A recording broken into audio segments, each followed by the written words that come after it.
ಸ್ನೇಹಿತರೆ, ಈಗಾಗಲೇ ಸನ್ಮಾನ್ಯ ಗೃಹ ಸಚಿವರು ಎಲ್ಲ ವಿವರಗಳನ್ನು ಸ್ಪಷ್ಟಪಡಿಸಿದ್ದಾರೆ. ಸನ್ಮಾನ್ಯ ವಿರೋಧ ಪಕ್ಷದ ನಾಯಕರ ಹೇಳಿಕೆಗಳು ಕಳೆದ 2 ದಿವಸದಲ್ಲಿ ನಾವು ಗಮನಿಸಿದರೆ ಆಶ್ಚರ್ಯ ಅನಿಸುತ್ತೆ. ಯಾರು ಸರ್ಕಾರಿ ಜಮೀನನ್ನು, BDA ಜಮೀನನ್ನು ತಾವಿಟ್ಕೊಂಡು 30 ವರ್ಷಗಳ ನಂತರ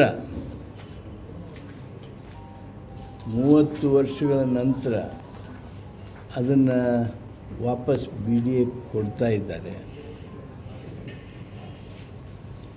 ಅಂದರೆ ಅವರು ಅನುಭವ ಆಗಿದೆ. ಈಗ ಏನು ಆಗಿತ್ತು ಅದನ್ನು ಅವರು ವಾಪಸ್ ಕೊಟ್ಟರು.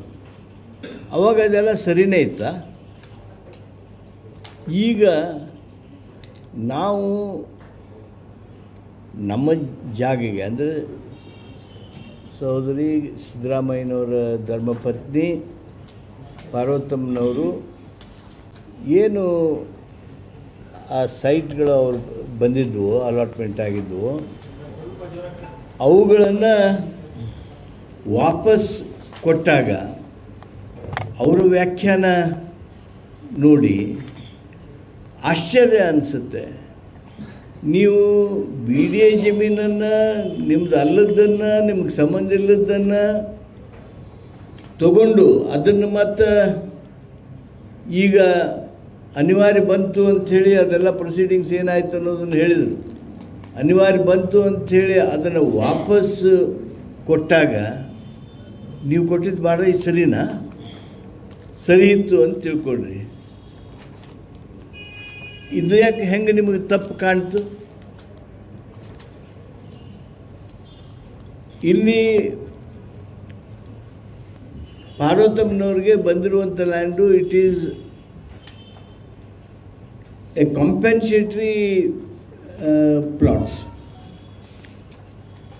ಪರಿಹಾರದ ಪರ್ಯಾಯವಾಗಿ ಬಂದಿರತಕ್ಕಂಥ ಸೈಟ್ಗಳು. ಅದಕ್ಕೆ ಈ ರೀತಿ ವ್ಯಾಖ್ಯಾನ ಮಾಡ್ತೀರಿ. ಏನೂ ಇಲ್ದೇ BDA ಆಸ್ತಿ ನಿಮಗೆ BDAದನ್ನು ನೀವು ನಿಮ್ಮ ಹೆಸರಲ್ಲೇ ಮಾಡಿಕೊಂಡು ನೀವು ಅದರದ್ದೆಲ್ಲ ಇಷ್ಟು ದೀರ್ಘಾವಧಿಯವರೆಗೆ ಅದನ್ನು ಉಪಯೋಗಿಸಿಕೊಂಡು ಅದನ್ನು ವಾಪಸ್ ಕೊಡ್ತೀರಲ್ಲ, ದೇರ್ ದಿ ಮ್ಯಾಟರ್ ಕ್ಲೋಸಸ್. ಅವಾಗ ಏನು ಅನ್ನಿಸ್ತು ನಿಮಗೆ? Why did U C anything wrong here?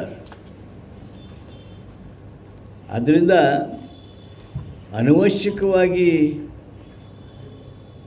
ತಪ್ಪು ಹೇರೋದು, ಜನರ ಮನಸ್ಸಿನಲ್ಲಿ ಸಂಶಯ ಸೃಷ್ಟಿ ಮಾಡೋದನ್ನು ಬಿಡ್ರಿ. ನೀವು 1978ರಿಂದ 1977 ಫೆಬ್ರವರಿ 27ರಿಂದ ತಾವು ಘಟನೆಗಳನ್ನು ನೆನಪು ಮಾಡ್ಕೋತ ಬರ್ರಿ, ದಿನಗಳನ್ನು ನೋಡ್ಕೋತ ಬರ್ರಿ. 77, 78, 2003, 2007, 2009.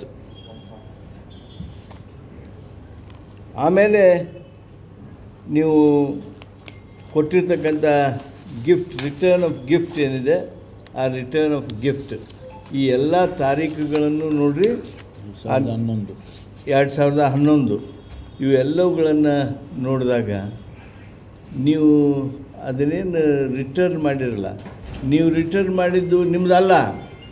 It is not yours, but you have returned it. Here the property which has come as a compensatory land, ಅದನ್ನು ಪರ್ಯಾಯವಾಗಿ ಬಂದಿರತಕ್ಕಂಥದ್ದನ್ನು, ಪರಿಹಾರವಾಗಿ ಬಂದಿರತಕ್ಕಂಥದ್ದನ್ನು, ಅದು ಮತ್ತು ಅದೇನೋ ಅದನ್ನು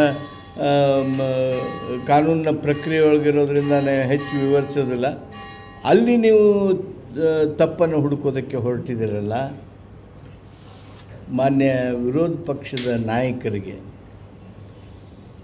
ಈ ಮೂಢ ವಿಷಯದೊಳಗೆ ಏನೋ ಮಾಡಿ ಜನರ ತಲೆಯೊಳಗೆ ಸಂಶಯ ಹುಟ್ಟಿಸೋವಂಥ ಪ್ರಯತ್ನ ಮಾಡಬೇಕು ಅಂಥೇಳಿ.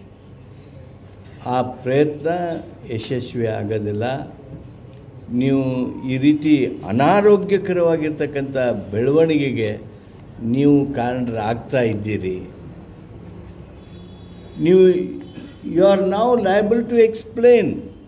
ನೀವು ಇದಕ್ಕೆ ಉತ್ತರಿಸ್ಬೇಕಾಗತ್ತೆ. ನಾವು ನಿಮಗೆ ತಾರೀಖು ಹೇಳ್ತೀವಿ 24/2/1977, 27/2/1977, 31/8/1978, 26/2/2003, 12/11/2007, 16/10/2009, ಆಮೇಲೆ 2011.